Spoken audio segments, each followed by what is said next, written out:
Our program this past year has expanded. We've gotten a couple more technicians in, so we have some new names going out on these inspection reports. Molly Conley is our director now for the Soil and Water Conservation District. I'm the urban program coordinator for about the past year or so.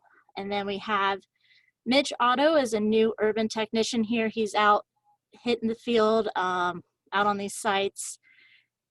So you'll probably see his name pop up on some of your sites. And then we also have Dylan Schmer and Emily Fisher, who are district technicians who also do urban inspections here in the county.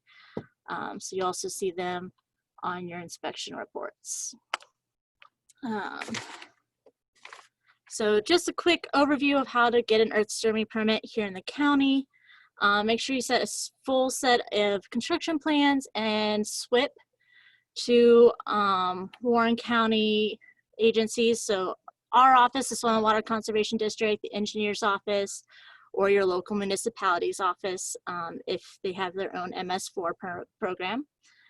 We are also requiring operation and maintenance documents for any of your post-construction controls that you'll be installing to make sure that those are maintained throughout the years. Submit environmental assessments if they're applicable to your site, which we'll dive much deeper into during this presentation. Your earth disturbing permit application. And then once your disturbed acreage is all squared away and approved by our office, we do have an earth disturbing permit fee in most of the county. And then we'll work with you guys in the engineer's office to make sure your SWIP is compliant. And then you'll obtain your approvals and also submit for your Ohio EPA, NOI, and you'll send that verification to our office. And then you can go ahead and start clearing and grubbing. So one of our things with our SWIP reviews is they should be a standalone document, not just one single page in your whole construction plans.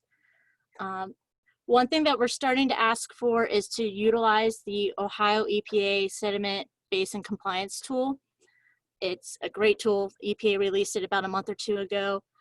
Submitting it along with your plans to show that your basin is compliant is nice and easy and makes our review process a little simpler. So we review for the SWIP 3s, and I use the Ohio EPA checklist. And then now to the nitty gritty. We've been starting to request more environmental assessments if site conditions indicate any possible wetlands, streams, or other environmentally sensitive areas. So one of the things we keep seeing that pop up on sites are waters of the state, waters of the US, and you know those definitions have been changing a little bit and those regulations. So we decided to kind of bring in the Army Corps of Engineers, Ohio EPA, and then some of the consulting firms that are in the area to kind of help us recognize when these features are on our sites, how to permit for them, and design around them properly. So with that, I'm going to go ahead and introduce our first speaker. I also have a few helpful links. We've got Lori Moore with Army Corps of Engineers. I've got her presentation here, and I'm going to read her. So Lori Moore is a regulatory project manager for the U.S. Army Corps of Engineers Huntington District Regulatory Division. She's located in the Cincinnati field office. She has a master's degree from Wright State University in aquatic toxicology and a bachelor's degree in environmental health science. She started her professional career over 25 years ago at the Ohio Environmental Protection Agency, working in water quality, stormwater, human health and ecological risk assessment, federal facility cleanups, 401 water quality, and isolated wetland permitting before joining U.S. Army Corps of Engineers in 2009. So Lori's going to be giving this presentation. Again, put your questions in the chat box and they will be answered at the end. Take it away, Lori. Okay, let me. All right, I think everybody can see me. What I'm going to talk about today is basically just a broad overview of the Army Corps' regulatory program and some of the things that we do, generally what we regulate, and how we authorize things. So let's go to the next slide. Basically, our regulatory program, the goals of the program are to protect the aquatic environment. We strive to enhance the efficiency of the program through, streamlined permits such as the nationwide permit. We want to make fair and reasonable and timely decisions, and ultimately achieve a no net loss of aquatic resource. Next slide. Yeah. And where we get our authority to regulate things that we define as waters of the United States is under two different statutory authorities and two different regulations. One is Section 10 of the Rivers and Harbors Act of 1899. And that requires approval through a Department of Army permit prior to any work in, on, over, or under a navigable water of the United States. Whereas our regulations under Section 404 of the Clean Water Act require approval prior to discharging dredged or fill material into waters of the United States. So there's two different regulations, two different jurisdictions of focus, and several different types of permits. But basically, if you have a navigable water and you're going to do any kind of work, even if it doesn't involve the discharge of fill, if it's a structure, or let's say you're putting in a transmission line over a navigable water, you would need a permit from us to do that. Whereas under Section 404, I tell people to think of that authority and program as a fill permit program. Next slide. So we have two different sets of waters that we regulate: navigable waters and waters of the United States, which is often abbreviated to WUS.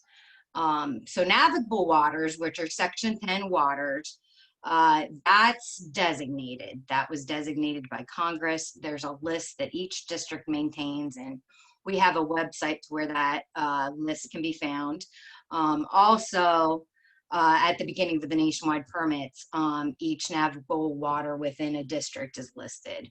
Under the Clean Water Act, Section 404, what we regulate is what we call waters of the United States.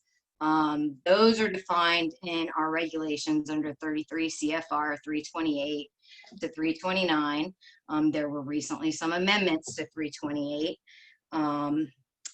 Our district and every district maintains on the website a list of the approved jurisdiction determinations that we've done and what we regulate within waters of the United States, generally speaking, are streams and wetlands. Streams are defined as having a channel with a defined bed and bank and an ordinary high water mark. And we can go to the next slide. This is just kind of a visual of the two regulations, what our authority is. Under Section 10, which is the middle section there, we basically just regulate that channel, but you have to take into account the vertical plane of the channel because we regulate the work that goes on above it and under it.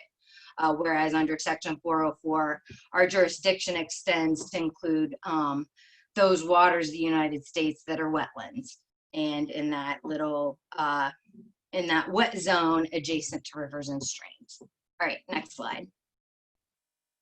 So we discussed what a stream is, but what's a wetland? What makes up a wetland? And a wetland are those areas that are inundated or saturated by water, whether it be surface or groundwater, long enough to support vegetation that likes saturated soil conditions. So basically, to make an area a wetland, you have to have three things: hydric soils, water, and hydrophytic vegetation, the water-loving vegetation. So there are always two questions when you come to a site and look at what's on there, whether it be streams, wetlands, ditches, swales, erosional features, that sort of thing, is what are we dealing with? Is it a stream? Is it a wetland? And then who regulates it? In the case of wetlands, either, you know, the Corps or Ohio EPA are going to regulate it. Okay, next slide. So in June of this year, our rules had changed on how we define navigable waters. And the new rule is called the Navigable Water Protection Rule. Basically, it defined 4 categories of waters of the United States that would fall under federal jurisdiction, and 12 categories of excluded waters and features. It combines what used to be termed traditional navigable waters in our old rules and territorial seas into one category. Under this rule, we no longer have a standalone interstate water or a case-specific significant nexus determination. And we also have a new category that defines lakes and ponds and impoundments of jurisdictional waters. Next slide. So the 4 things that we do regulate and are defined as waters of the United States are what is, you'll hear the regulators call A1 through A4 waters. So A1 are the territorial seas and waters which are currently used or reused in the past for commerce and are subject to the ebb and flow of the tide. A2 waters are tributaries, A3 waters are lakes, ponds, and impoundments of jurisdictional waters, and A4 waters are adjacent wetlands. Next slide. So under this new rule, tributaries are defined as perennial and intermittent surface water flowing continuously, you know, during certain times of the year or year round. Tributaries do not include ephemeral streams. And tributaries can include a ditch that is constructed within a tributary or jurisdictional water. Next slide. Adjacent wetlands under the new rule are defined as those wetlands that abut, meaning they touch at least one side of an A1 through an A3 water. You know, they have the 3 characteristics. They're inundated by flooding. If for some reason, let's say there's a levee in between the wetland and the A1 or A3 water, and that's the only thing that's separating it physically, that does not break jurisdiction in that case. Next slide.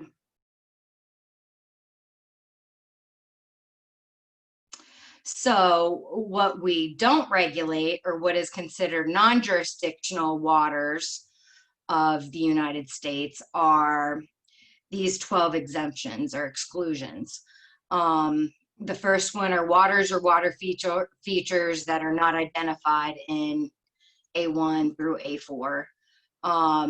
Groundwater, ephemeral features, ephemeral streams, swales, gullies, diffuse stormwater runoff and directional sheet flow over an upland, ditches that were constructed in uplands, prior converted croplands, artificially irrigated areas, artificial lakes and ponds, water-filled depressions, stormwater control features, groundwater recharge, and I can't see the one on the very, very bottom there. The last one is waste treatment systems. That's it. So next slide. Ditches. Kind of mentioned this a little earlier. Basically, if the ditch was constructed in uplands and doesn't meet any of the definitions of A1 through A3, and as long as it was not constructed in jurisdictional waters, A1 through A3, then it would not fall under our jurisdictional, under our jurisdiction. Next slide. So some other things to point out under the new rule are wetlands that abut an ephemeral stream or a non-jurisdictional feature are non-jurisdictional, even if for some reason that non-jurisdictional feature would maintain the surface water connection between the upstream and downstream waters.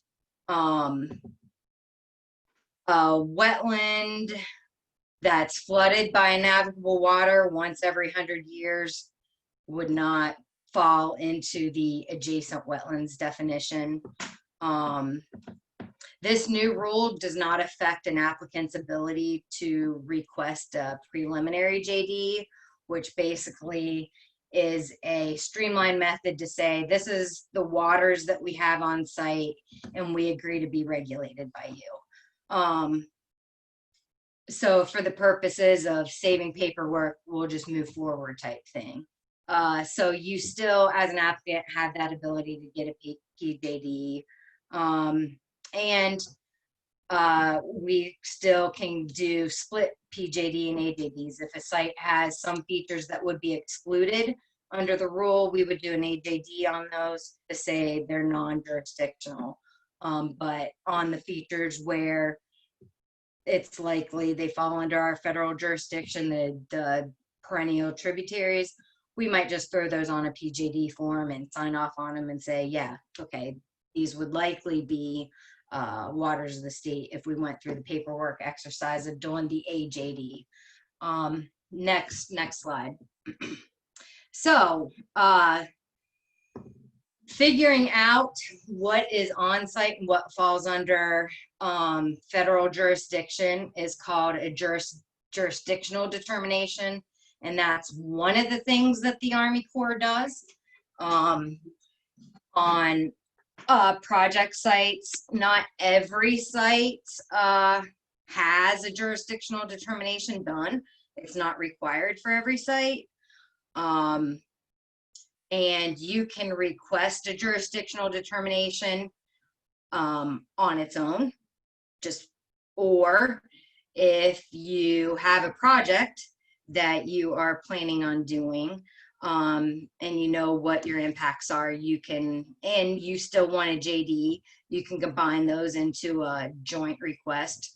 And like I said, you don't have to have a JD completed in order to get a permit from us. But one of the things you do have to provide is a waters delineation report, basically some information telling us what is on your site and describing those features. And then once we, or let's say, regardless of what you do as far as the waters on site, you have a project that you want to do, and you might need a permit from us. So we issue permits, and there are a couple of different types of permits that we issue. Like I said, we have two different sets of regulations that we work under. So one of the types of permits are the standard permits, which are often called individual permits. These are for projects that have larger impacts that are defined as more than the minimum. Those would be impacts that are greater than the thresholds that are in our streamlined permit, which is the nationwide permit. And we'll talk about that on the next slide. But one of the other things that we also issue are letters of permission. Those are typically done on sites that are Section 10 only project sites, where there's no discharge of dredged or fill material, but the work is being done on a navigable water. Next slide. And then we have the nationwide permit mechanism, which is a streamlined permit process. They're issued for activities that are fairly common and cause only minimal impacts to the environment. There are a total of 54 nationwide permits that our headquarters puts out. In Ohio, we have 52. A couple of those aren't available for use in Ohio. And then there are 32 general conditions that apply to all 54 of those nationwide permit activities. Generally, the activities under a nationwide permit are limited to a ½ acre of impact to jurisdictional waters of the United States. And when I say impact, I mean discharge of fill and dredge material if Section 404 is kicked in. Also, another limit on the nationwide permits are 300 linear feet of stream.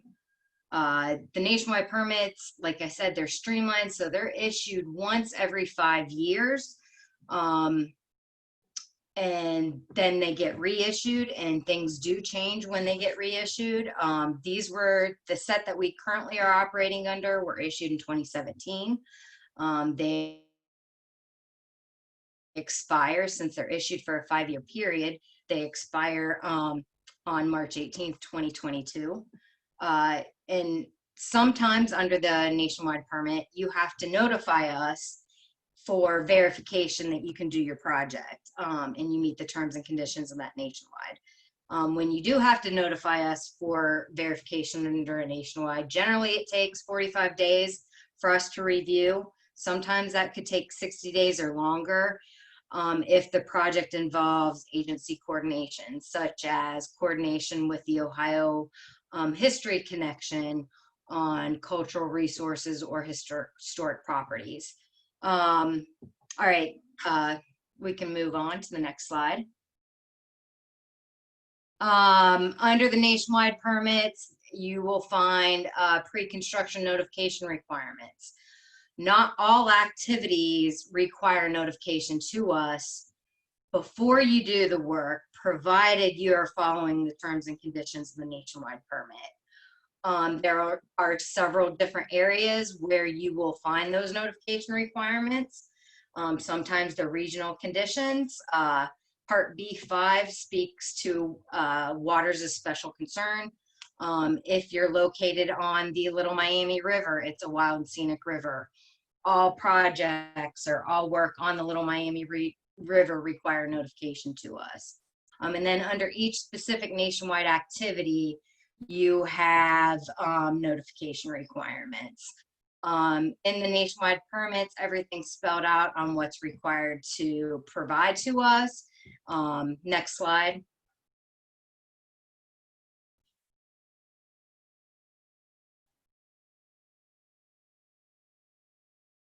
Next slide.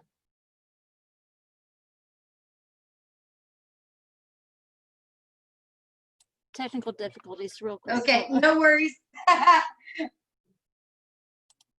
Accidentally paused the share. There is a new form I should mention. It's ENG 6082. It's available on our website. It's a new PCN form that people are being encouraged to use. Next slide. There are some pictures of some of the things we regulate and some of the activities, such as bank stabilization. You need to put some riprap down or stabilize your bank, do a bioengineered bank stabilization, whatever the case may be. Look to Nationwide Permit 13. If you exceed the limits there, then you need to contact us. If you're on the Little Miami River and you want to do a bank stabilization, you need to contact us. But Nationwide 13 is one where you don't always have to contact us. So pay attention to notification requirements under that one. Next slide. And then if for whatever reason your proposed activity would result in greater than 1/10 of an acre of permanent discharge of dredged or fill material to the stream or the wetland, then we would require mitigation. There's a hierarchy of mitigation that involves mitigation banks in lieu of fees, and then also permittee responsible mitigation. Next slide. And then pretty much that's the nationwide program. Like I said earlier, usually those are issued once every 5 years, and then they are up for reauthorization. Well, as with most things 2020, this is unprecedented times, and our headquarters has announced that we are reissuing the nationwide permits that were issued in 2017. They made this announcement on September 15th, just like about 2 weeks ago. And we, the Huntington District, are in the process of, I believe tomorrow, we will public notice our proposed regional conditions on these new nationwide permits. Not everything's changing. A lot of things will stay the same, but there are some things that are changing. These are currently out for public comment for the next 60 days, and the information on where you can find those and where you can provide your comments is there. Next slide. And we can skip this, but these are just, if one of the other things that I provided that we won't go over is a copy of the nationwide permits. And if you look through, there's a couple scenarios just to get you thinking about, okay, if I was going to do this, do I need to notify the Corps or not, that sort of thing. And I believe Beth and Warren County are going to make both of these items available to you so you can download. And yeah, if you have any questions, I'll answer them at the end. Thank you, Lori. We got one question in, but it's from Joel. He can wait till the end. So next up, we've got Matt Lamaro with Ohio EPA. While we get him to share his screen, I'm going to introduce him. He is with the Ohio EPA Division of Surface Water. He's the 401 coordinator. Matt is a 401 coordinator for the Ohio EPA Central and Southwest Districts. He has a bachelor's degree from Heidelberg University in Water Resources and Biology. He started his career in the private industry sector, moved to consulting, and now works for the state. In these three sectors, he has a combined professional experience of over 10 years in 404 and 401 permitting. And I believe he's got his screen all shared and pulled up, and he's ready to present. So take it away, Matt.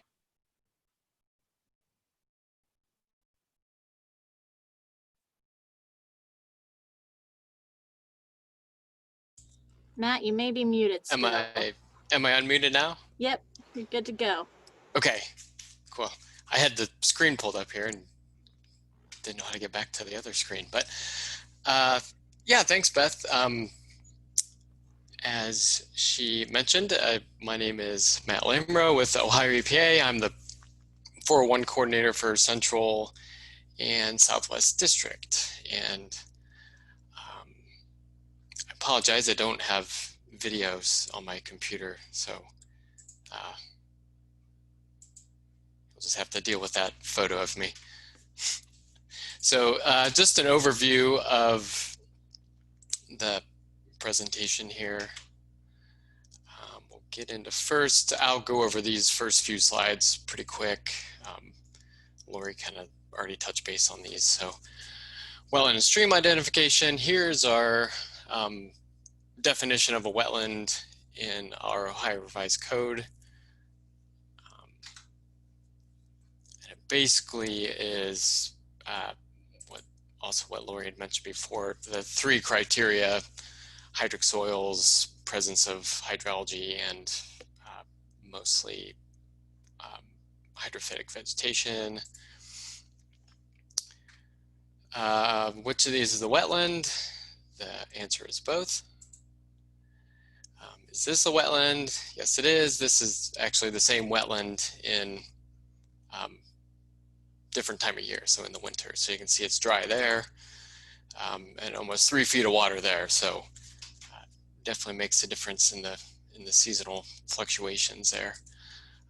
And then just a couple real common plants that you see in wetlands. The one on the right is cattail, and the one on the left is Phragmites or giant reed. So if you see those two, you probably have a wetland. And in Ohio, we put wetlands into categories based on our wetland anti-degradation regulations. So category 1 wetlands are the lowest quality. They have they're pretty low functioning, oftentimes have a prevalence of non-native species in them. Category 2 wetlands are moderate, or they're pretty good quality. They could have the potential to be category 3, you know, if you leave them alone long enough in the future, you know, they may increase species diversity and all that. And then category 3 wetlands are the highest quality wetlands in Ohio. Typically have T&E species in them, or at least the potential for T&E species habitat-wise. And they're, I guess, the superior functioning wetlands in Ohio. A few wetland assessment tools. The ORAM, the first Ohio Rapid Assessment Method, is the most common used for permitting. And then the next two, the VIBI and Amphibii, are mainly used for mitigation, so mitigation monitoring. And there's a link to our website that has these field manuals on the website there. Okay, streams must have a defined bed bank. Ordinary high water mark is really kind of the jurisdictional limits of the 401 program, as it is the 404 program with the Corps. That line, the yellow lines, are kind of showing that ordinary high water mark there. And then the Ohio stream classifications, these are these are existing uses for our streams, or they could be designated in rule as well. So those are the stream classifications there. Stream assessment tools, we have the QHEI. It's probably the most common one we see as far as permitting for stream fill goes.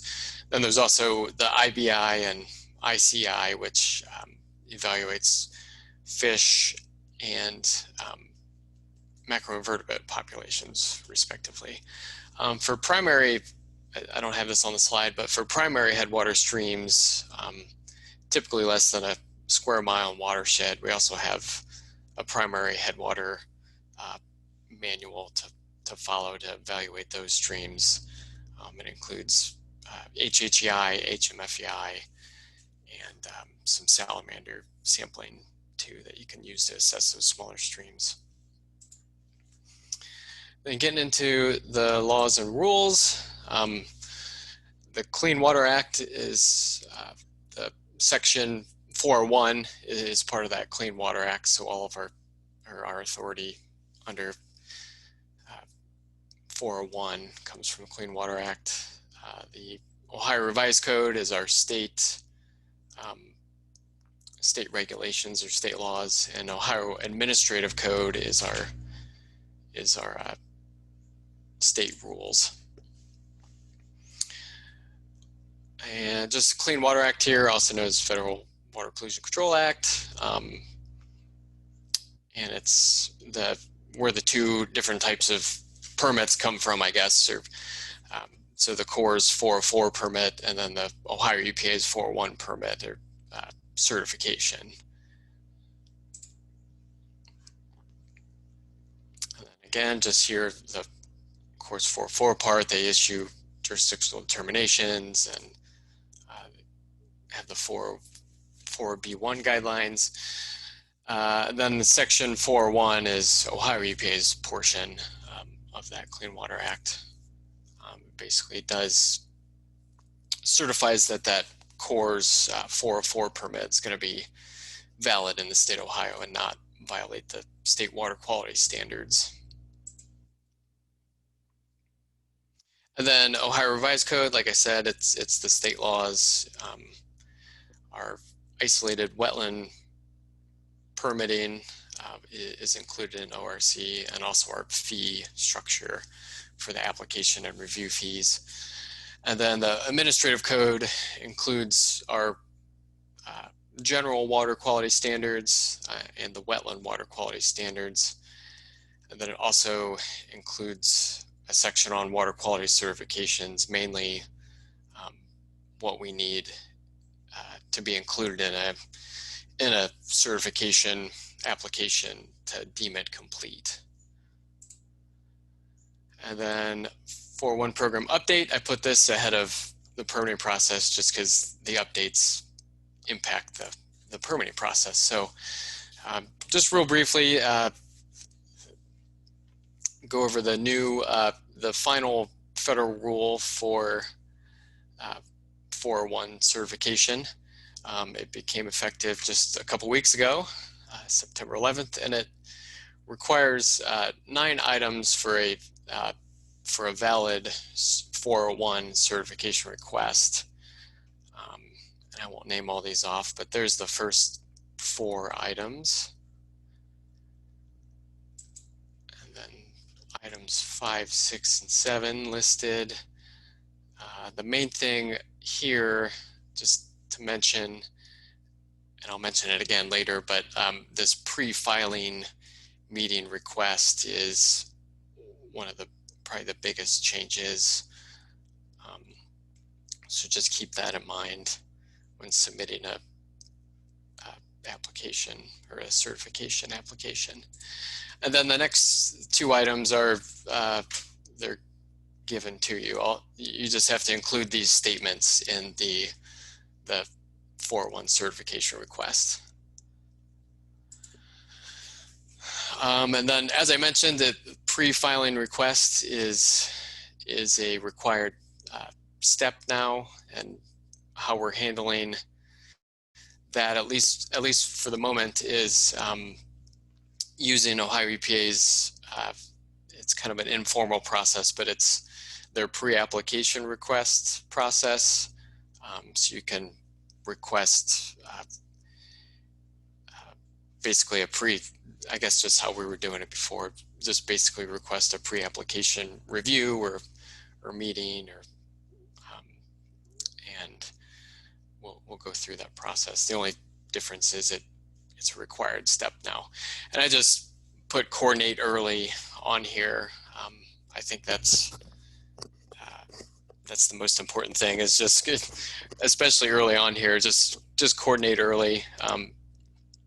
You know, if we have to do 2 or even 3 pre-application meetings, even before you submit the pre-filing request, that's fine. We'll work with you just throughout your planning process up until, you know, the permitting process. So I'll kind of just skip over this. That Lori had mentioned this, the navigable waters protection rule. The main thing for Ohio EPA is ephemeral streams are now not jurisdictional as far as waters of the U.S., but Ohio EPA did take, I guess, jurisdiction over the ephemeral streams through their general isolated wetland permit. So ephemeral streams are included in that permit as well to be able to impact. And yeah, here's the info, just kind of briefly what we added to that general permit. It was issued on June 25th, so just a couple months ago. And a pre-activity notification is required to us when you want to impact or when you want to fill greater than 300 feet of ephemeral stream. And just a side note, for wetlands, it's any amount of isolated wetland impact that you're proposing. You're required to fill out that and submit that pre-activity notification. And then project that propose less than or equal to 300 linear feet of impact, of ephemeral impact, they're still required to follow the general conditions within the revised general permit. So like BMPs and restoration of temporary impacts are two of those general conditions. And just a quick plug to the 2017 nationwide permits. This process may change, so I'm not going to talk about it too much, but the 2017 water quality certifications for these for the 2017 nationwide permits included this director's authorization process, and that's it's in Appendix A of the public notice for the 2017 nationwide permits. It's basically it's a type of 401 water quality certification when it may trigger one or more, not meet one or more of our 401 conditions, but we would still deem those impacts minimal. And I'll skip this, but Lori had mentioned this. It's the potential 2020 nationwide permits here, so more to come on that for sure. Kind of going over the permitting process. So the permitting process is if they're jurisdictional waters, that the same trigger for the 404 permit with the Corps is the 401 trigger. So any filling below the ordinary high water mark of a stream or wetland or other water. And then, if you're changing the bottom elevation of that feature, even if you're not filling it in completely, that still requires permit. Mechanized tree clearing, moving dirt, turning kind of that soil disturbance would be what would trigger a permit. And then just some examples, that last bullet point there is just some examples of projects that may require that 404, 401 permit. Moving along with the permitting process, you first have to determine if you're going to impact a water of the U.S. or water of the state. And best way to do that's hire an environmental consultant that kind of specializes in those wetland and stream delineations. Certainly not required to hire a consultant, but it does help, and certainly helps if someone has knowledge of IDing or identifying plants and identifying the type of soil. And then kind of that next step would be to send the delineation report to the Corps.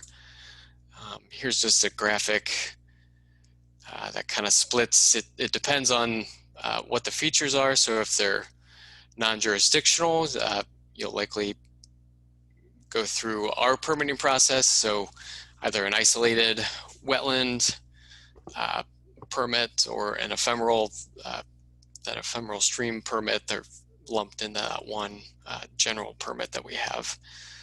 So any of those features would go through us in that process. And then if it's jurisdictional water, it would go through the 404, 401 process, and that could either be individual permit, 404 and or 401, or a nationwide permit. So just a breakdown of those. Just a table of our fee structure. So just different fees for water quality certification. The main difference is the director's authorization fees. That's just a flat fee of $2,000. So that's a review fee, and then the rest of the fees are kind of broken down of depending on what you're impacting and how much of the water feature you're impacting. Just a table here of the types of isolated wetland permits. So there's 3 different permits: the general permit, or also called the level 1 isolated wetland permit, and then there's a level 2 permit if you're impacting between a ½ acre and up to 3 acres of category 1 or 2 wetlands. And then if you're impacting more than 3 acres of those types of wetlands, or any impact to a category 3 wetland, would be that level 3 isolated wetland permit, which is essentially everything required in a 401 water quality certification application. So very similar there. Just list the requirements here for a level 1 isolated wetland permit, and then a level 2 kind of builds on top of that, so it's everything required in a level 1 permit plus a couple more items. And then level 3 is like I said, that it's basically everything you would need to submit an individual 401 application. The general permit, just kind of a brief overview. They're issued every 5 years, similar to the Corps' nationwide permits. We actually just reissued the general permit to include the ephemeral streams, to have a permit to impact those ephemeral streams, since they're non-jurisdictional with the Corps now. So that permit took effect on June 25th. And more information on the general permit is on our 401 permitting website in that link there. Nationwide permits, I'll just kind of breeze over those because Lori talked about those some. The one thing, just again to mention, is that director's authorization process was new to the 2017 nationwide permits, and certainly if the 2020 nationwide permits take effect, I'm sure there'll be changes to that director's authorization process too. So likely more to come on the DA process there. And then just briefly going over the 401 certification process. So again, one of the big things is pre-application coordination is now required. They call it the pre-filing meeting in the 401, that federal rule change.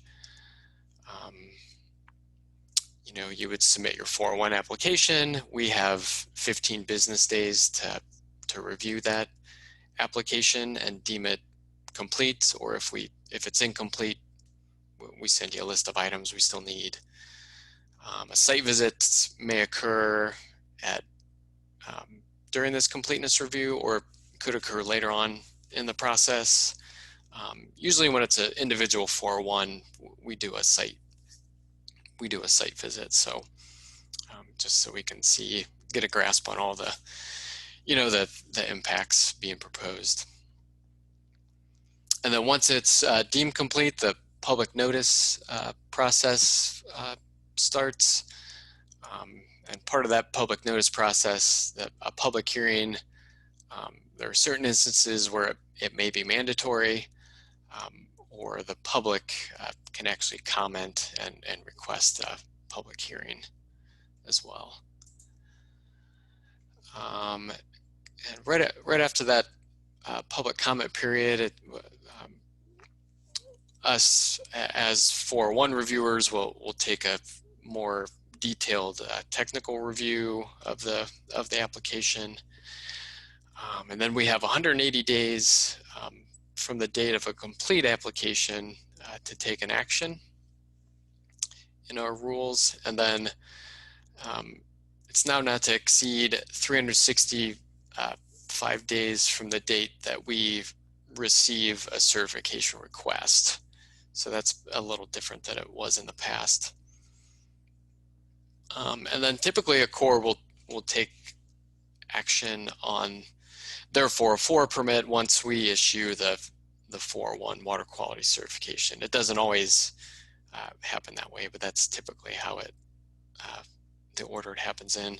And then any, compliance and mitigation happens typically after the permits are reviewed, or are issued rather. So this just lists the items we need for a complete 401 application.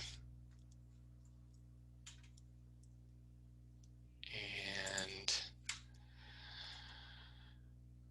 this is the public participation part of the public comment period. So the applicant will publish notice in the newspaper. The application is then put up on our website so people can view the 401 application. Then the public can submit comments or request a public hearing. The mitigation is it's the same slide that Lori showed here. So it just gives the mitigation hierarchy, bank first, in lieu fee program, and then individual mitigation projects or permitting responsible. We only consider mitigation after we determine the impacts are allowable, and you can't use the mitigation to justify the impacts, just as part of our review process. Here's the wetland mitigation ratios, and this is for 401 permitting. Our isolated mitigation ratios are kind of down there at the bottom there. They vary slightly from these impact or mitigation ratios. And then the actions of the director. Our director may approve any of the submitted alternatives, or they may deny an application. I guess lastly here, just some helpful tips for successful completion of the process. Definitely recommend hiring an experienced consultant. That usually makes the process go pretty smoothly, and plan ahead. That's definitely, those two things are definitely the most important when you're just going through the 404 and 401 process. And then list my contact information here. Email is the best way to get a hold of me these days, because we're still working remotely.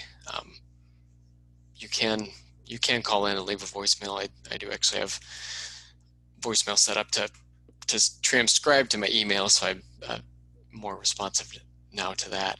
And then just a general link on our 401 permitting page there too.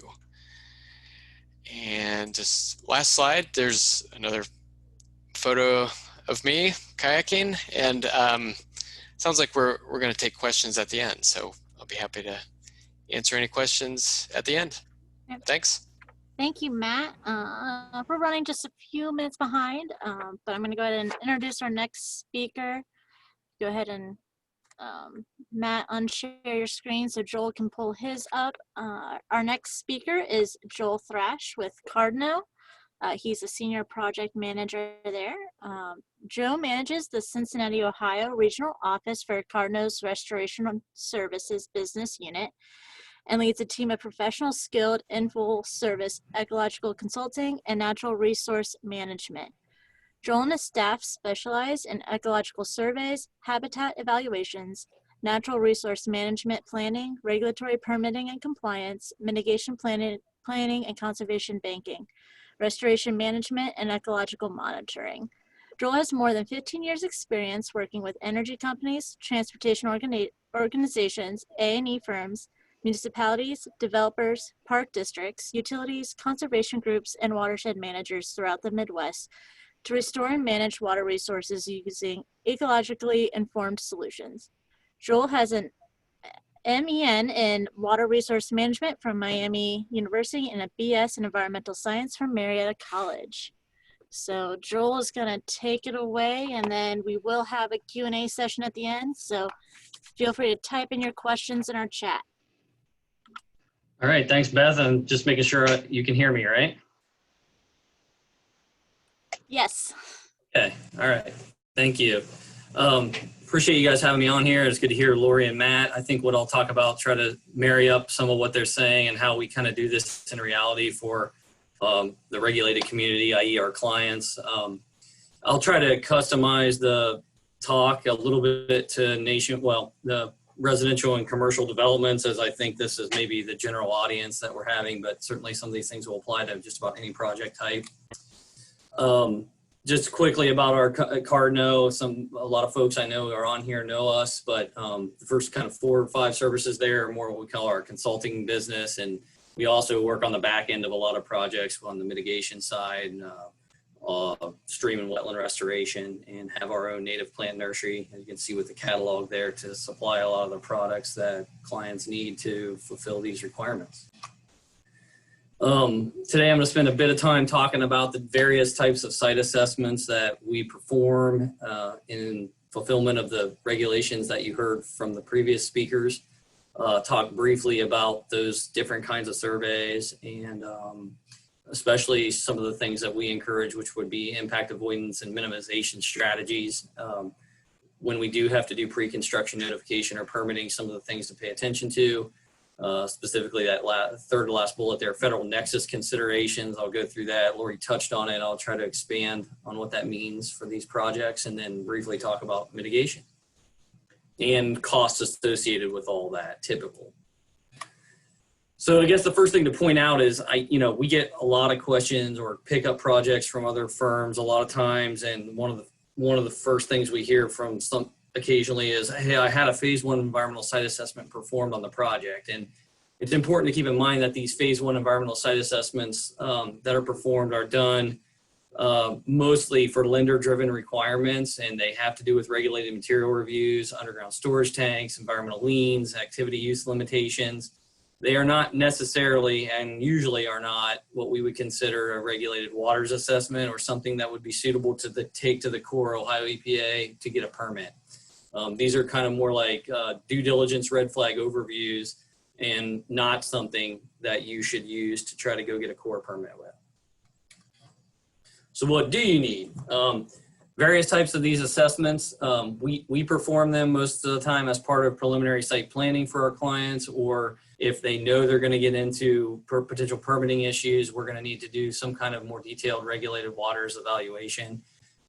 These typically involve on-the-ground field measurements and assessments, GPS mapping, plant identifications, all in the functional assessment tools that were talked about briefly with Ohio EPA, things like ORAMs, VIBIs, HHEIs, HMFEIs. These are surveys to figure out the quality of the stream, which often will result in what kind of mitigation or how much you might need.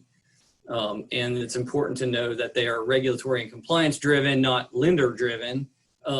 So these are required in order to get the kinds of permits that you might need from Ohio EPA or the Corps. We break it down into kind of like 3 services. Obviously they kind of cost different, but sometimes clients come to us and they say, hey, I want to know if I have issues. And we would call that more like a regulated waters reconnaissance, sort of a presence absence survey, best professional, understanding of jurisdiction. They're often used to kind of go back to the site planning, the engineering firms to lay out where roads or certain features should be to avoid things we find. Occasionally we go to the next level. More often than not, we roll into the next level of service, which involves more of the GPS mapping and a report documentation. Sometimes clients need this for their files that somebody looked at the site, it didn't have any waters, or it does have waters, and this is approximately how much acreage and linear footage that would be subject to jurisdiction.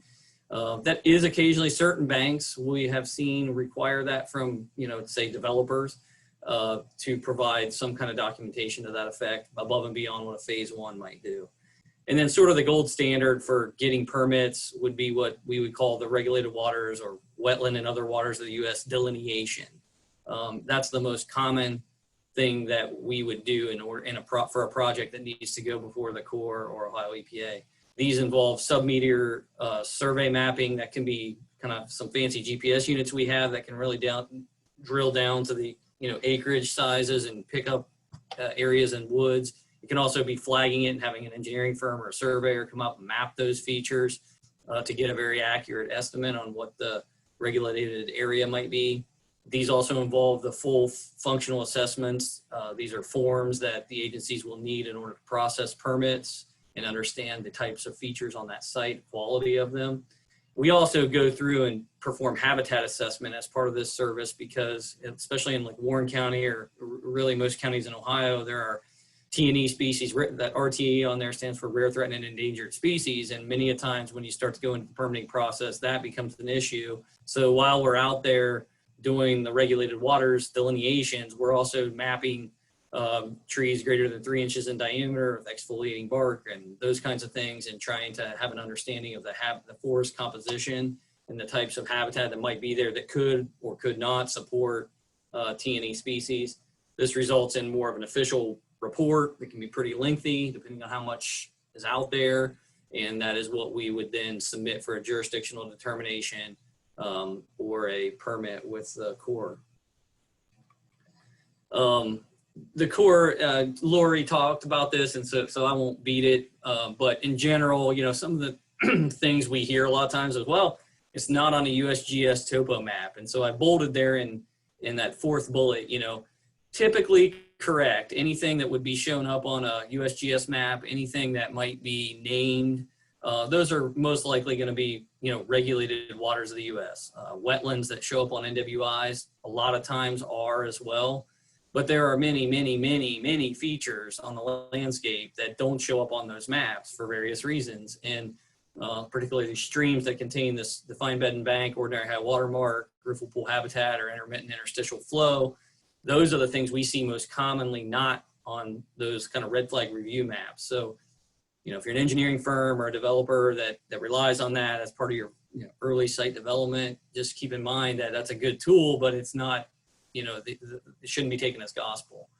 And then it's important, as we learned earlier, all wetlands that are surveyed by a professional that understands the 50% hydrophytic vegetation, hydric soils, and the hydrology indicators, know how to assess those. If they're inline, adjacent, or abutting any other waters of the U.S., they're most likely going to be also a waters of the U.S.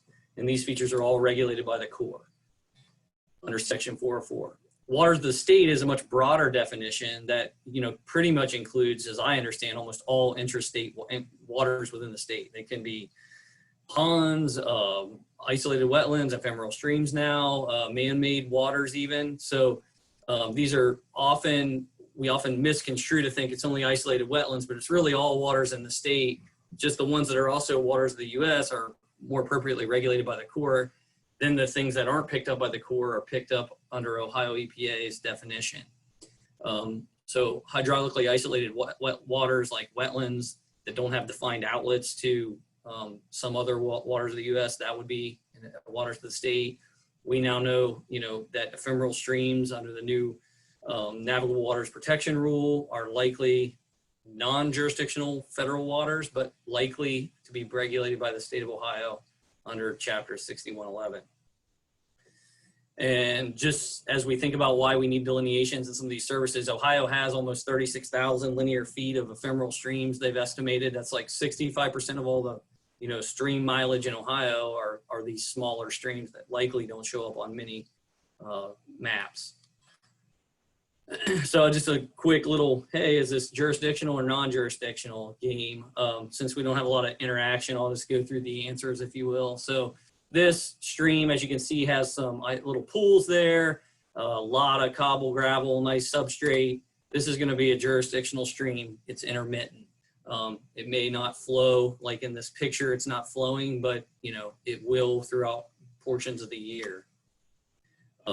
This is something that we see a lot. You know, I can think in agricultural counties. Warren County has quite a bit of this. Agricultural grass waterways, things that have kind of like vegetation growing within the channel. These are going to be non-jurisdictional, mostly agricultural ditches and grass waterway type features. Something we see a lot of, here's an example of a stream that, you know, kind of has vegetation growing right up in the edge of the bank, doesn't have much substrate, no flow, classic ephemeral stream, which a year ago we would have said was a waters of the US. Now we're going to say it's non-jurisdictional, likely waters of the state. Some of our favorite calls here, I've heard people call these hillside butt cracks. There's a lot of ephemeral streams out on the landscape that look like this. Leaf litter that doesn't get pushed around too much by flow, but if in the right storm event would, often Ohio EPA would consider these the start of the food chain. So these are classic ephemeral streams as well, but currently non-jurisdictional and likely ephemeral waters of the US. So it's very confusing if you try to think about all the different kinds of permit, but I'll try to break it down in its simplest terms for you. But there are a lot of different permits that could need to be obtained for a development project in Warren County. And probably the most important thing to realize is that the Corps of Engineers is who we consider, if this involves a Section 404 waters of the US as determined through a jurisdictional determination process, it's most likely going to be regulated by the Corps, and they will be the lead federal agency responsible for helping drive the ship, if you will, on compliance with all these other things that might come up. That could be the 401 certification, the SHPO, the Fish and Wildlife, Section 7A for endangered species. It's important to note that Ohio EPA kind of falls under this because we always think of it as you can't really have 404 without 401. And sometimes you don't have to notify or deal with Ohio EPA, particularly on some nationwides, because that 401's been granted or gifted as part of the 5-year cycle. And if you meet certain de minimis terms, you don't have to, the Corps has the authority to issue the permit and include Ohio EPA's pre-certified decisions. But there are times when you need an individual certification as well. In Warren County in particular, there's impacts near the Little Miami River that the Corps also has to go through coordination process under the Wild and Scenic Rivers Act. And then ODNR has some, also some requirements within, I think, 1,000 feet of the river that may come into play. So I mentioned this, we always think about the critical path when we have to help a client get a permit. Who's the lead federal authority? Did it have federal funding? Would it be a different agency?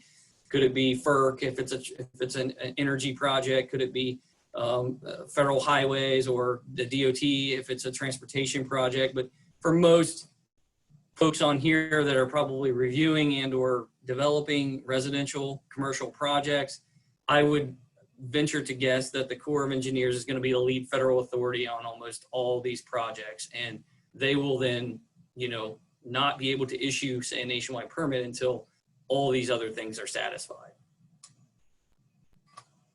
And that's also required of the Corps under NEPA. Lori mentioned this, so fly through it. 54 nationwide permits. Some of them are not valid in Ohio. I think a total of 47 I counted have granted or pre-gifted 401 certification by Ohio EPA. Nationwide 29 and 39, which are the common ones here for this audience, would be examples of those. But if you don't meet those de minimis thresholds, then you have to maybe get an individual. So we always want to make sure we know the project's primary purpose and need. Even though you're building a road in a subdivision, that could be your only impact. That's considered like an attendant feature to the purpose and need of the project, which is develop a residential community. So that would be a residential development project, not the cul-de-sac that filled it within there. So it's always important to think about what the project's purpose is before assessing which nationwide you need to pursue.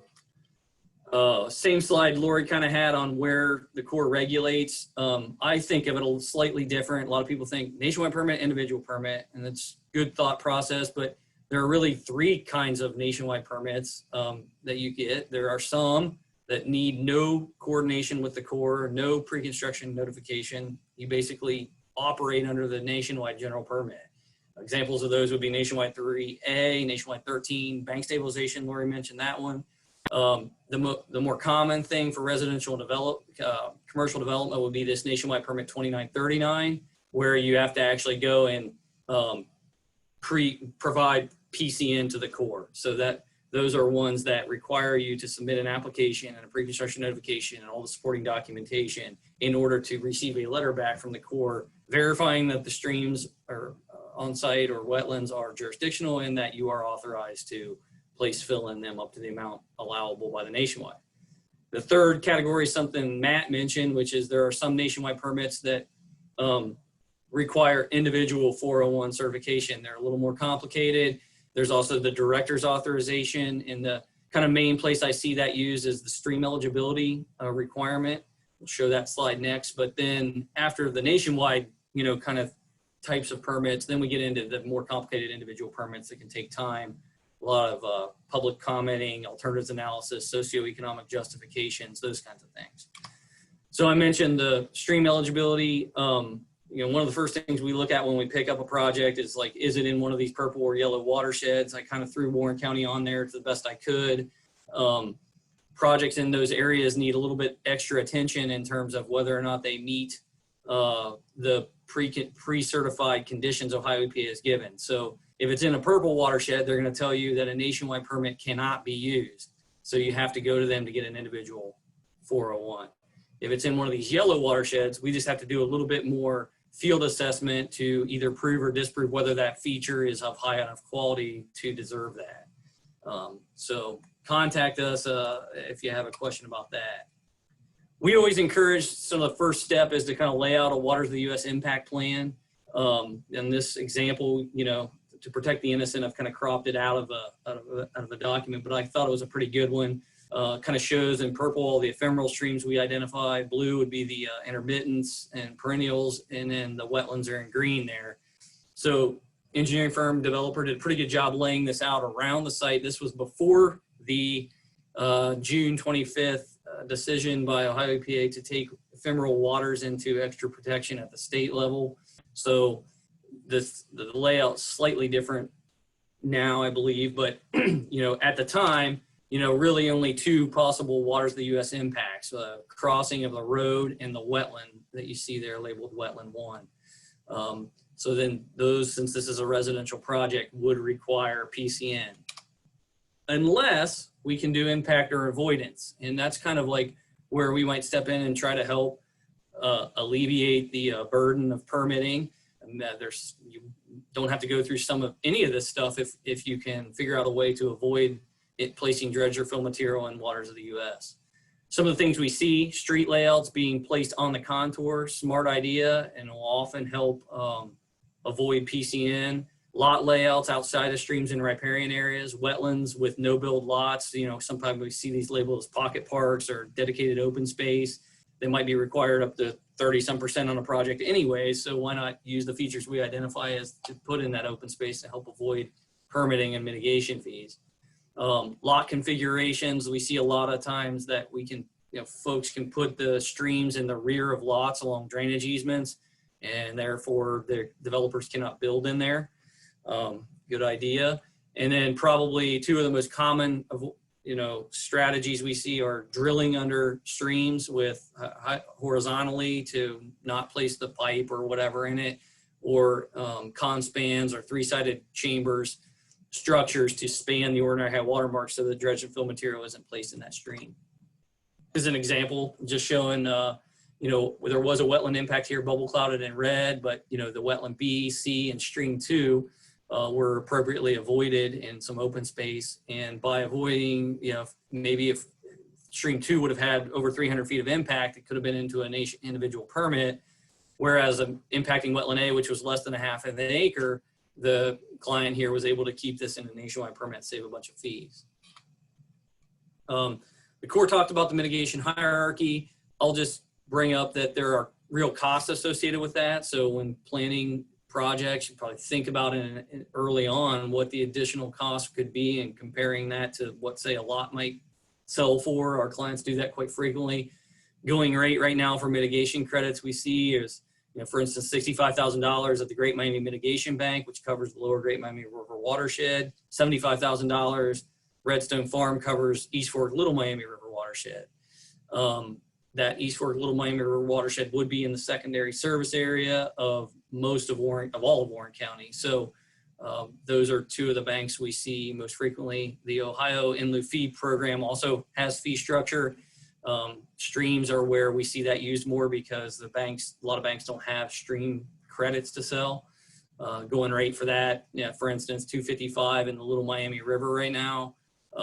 There are options to do permittee responsible mitigation at times when it makes sense, when you can prove it's ecologically better. And you can often do this cheaper, but you have to think about the 5 to 10 years of extra monitoring that might be required. Just a couple examples of where that money goes. Metro Park and Dayton that we're also involved with in the monitoring side. It's really coming along well, and they've done a great job up there with providing a solution for, as biologists, a great mitigation project, large wetland restoration, but also for the development community, a way to kind of pay and disappear in terms of having to fulfill long-term monitoring requirements. It's basically write a check, walk away. So it's a win-win solution a lot of times for everybody. I won't go through some of these other mitigation examples. Here's 3 of the common questions I get asked, so maybe some folks have those. Can I use my property as mitigation? Why not? So generally, no. The Corps has a hierarchy where they are required to first explore mitigation banks, then in lieu fee programs. But we have found, unless there's more than a couple acres of wetland required mitigation or 1,500 linear feet, probably at least of stream mitigation required, it really doesn't make any economical sense to go to a PRM or a permittee responsible project. The cost you're going to pay at the MIT bank is going to be over the long term. If you had to do your own project, comparing the cost of permitting, design, implementation, monitoring, maintenance to meet the performance standards associated with that permit, it's probably just cheaper to pay those credits. Can I use my own project for my impacts now and in the future? So this is kind of talking about, can I make my own little bank? I guess there's a yes and no answer. Generally, it's no, because this is going to be considered a pooled mitigation site, and you have to be an approved in lieu fee sponsor in order to do something like this. Currently in this area of the state, the only one I'm aware of would be the Ohio TNC, Nature Conservancy. They have the ability to do this, but it takes them time, to get a site or an in lieu fee program approved would take additional time that most people don't have. If you're willing to take that time, there's a possibility you could set up your own in lieu fee or mitigation bank, but expect it to take a couple years and quite a bit of cost up front before you start being able to collect money on the back end. Why are banks so expensive? Why can't I do my own project? Just buy some swamp ground and protect it. I think I've heard that 100 times in my career, and I get it. But banks have the responsibility to reestablish all the stream and wetland function and credits, if you will, acreage, linear footage ahead of time. They have to do it with upfront money and cost, and then prove that it's meeting those criteria. And then you essentially, as a regulated community, buy credits for what they're doing. And the big difference here is it's all built ahead of time, meaning there's no net loss of wetlands in the watershed. There's additional wetlands being created right now in your watershed. You buy the credit that they've done. In lieu fees a little different in that they're allowed to pool the credits up, I think maybe like 3 years. And then based on how many credits they've collected, they have to go out and do projects. So those are credits that have been pooled after release. And that's why the Corps wants to funnel, and the Ohio EPA most of the time, applicants to those solutions, because they're going to be better projects in general for the watershed, because they're typically a lot larger than 1 or 2 acres here or there.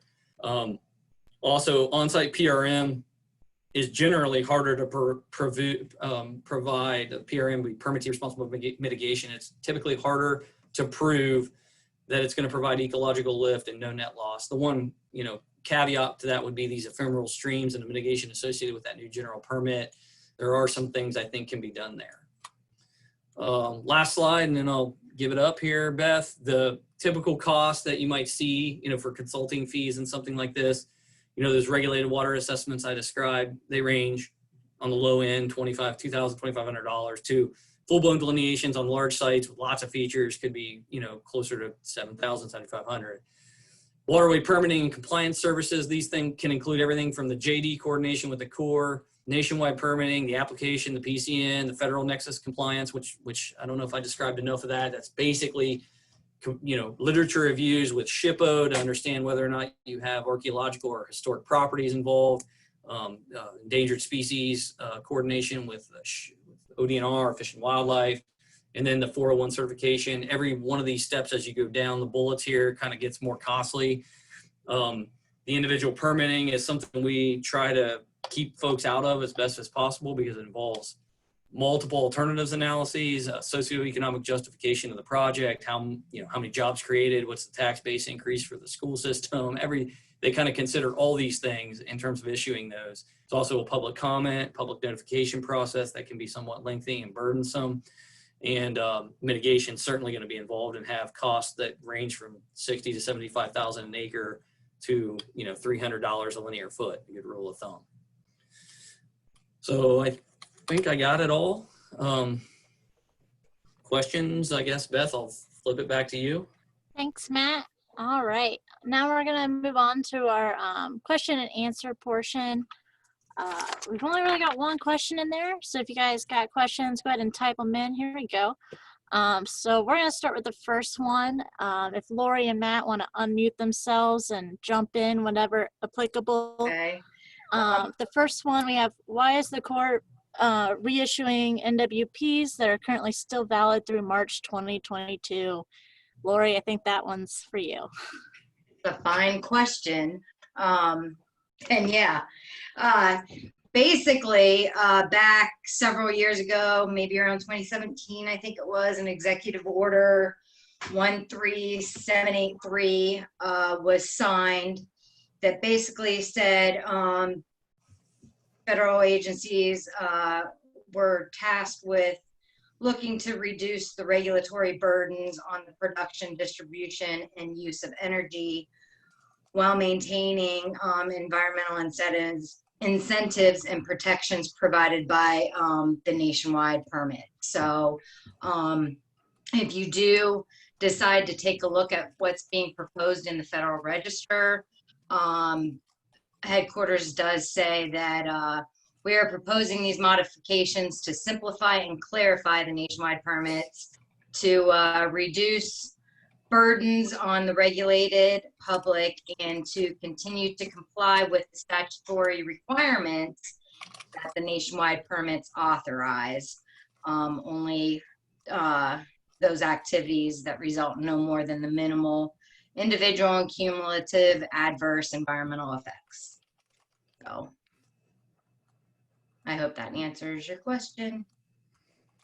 Thanks, Lori. Our next question we have, are petition ditches exempt from jurisdiction, or should we submit all ditch petition projects for verification? This is for both OEPA and ACOE. Also, what is the policy on ditch maintenance of existing petition ditches, i.e. dip outs and tree brush removal? If you have a question about your ditch, I would contact us. We may need to do a jurisdiction determination. Basically, if you download the presentation and read back at the slides on ditches, if it was constructed in an upland, then no, but if that ditch was constructed within a jurisdictional water, then yes, we would regulate that. What was the second part of the question about excavation activities, debris removal? Also, was the policy on ditch maintenance of existing ditches, i.e. dip outs and tree brush removal? Okay, so again, with respect to section 404, waters of the U.S. only. This does not apply to section 10 navigable waters. If it's a stream that's a jurisdictional stream under 404, if you want to do maintenance or dip outs, if you can do it in a way that does not result in the discharge of dredged or fill material, you may not need a permit from us.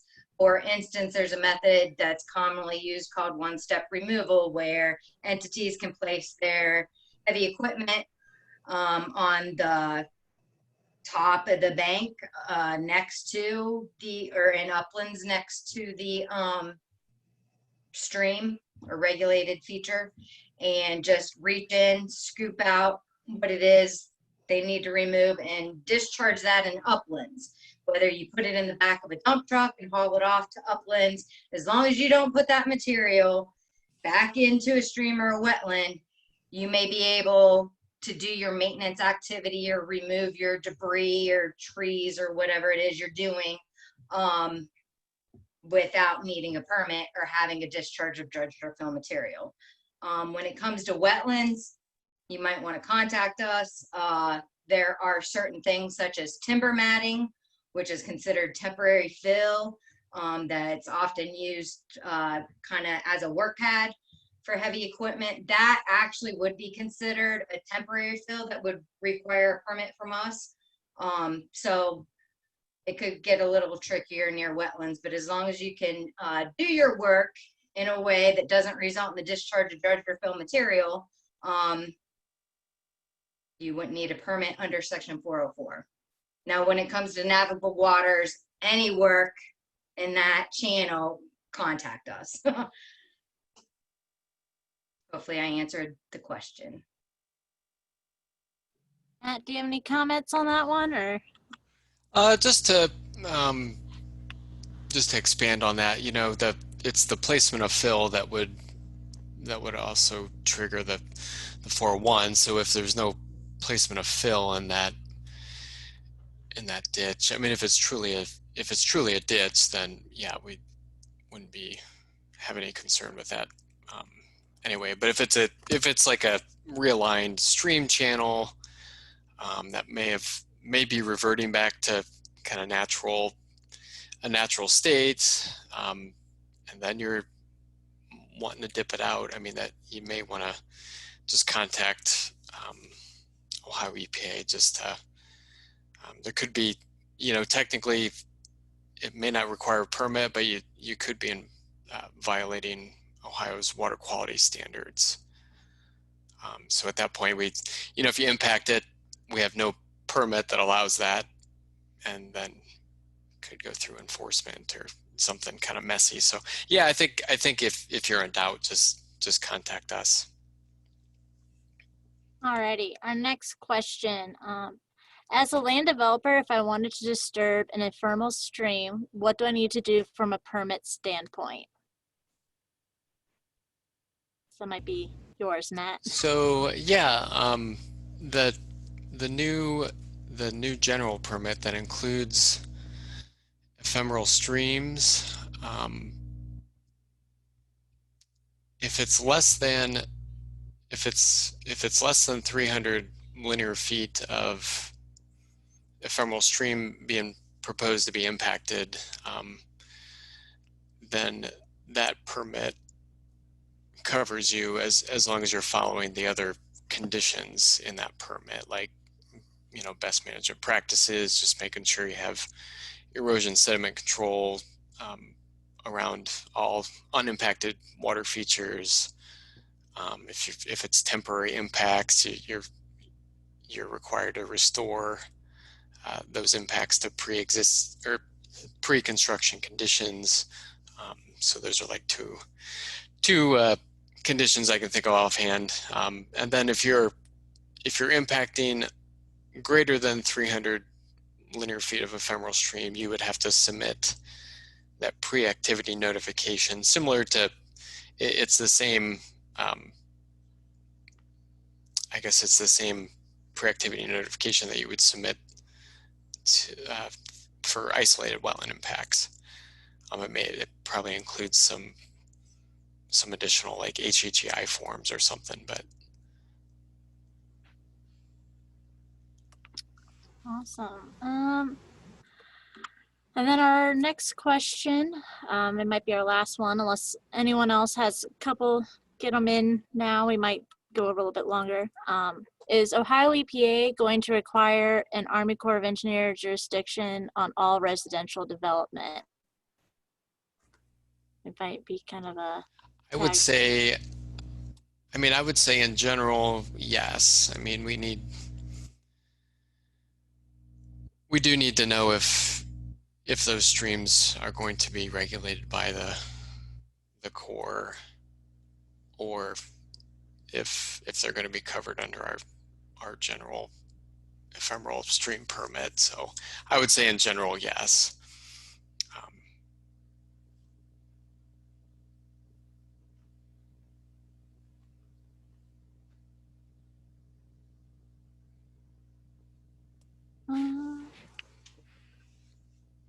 I don't see many more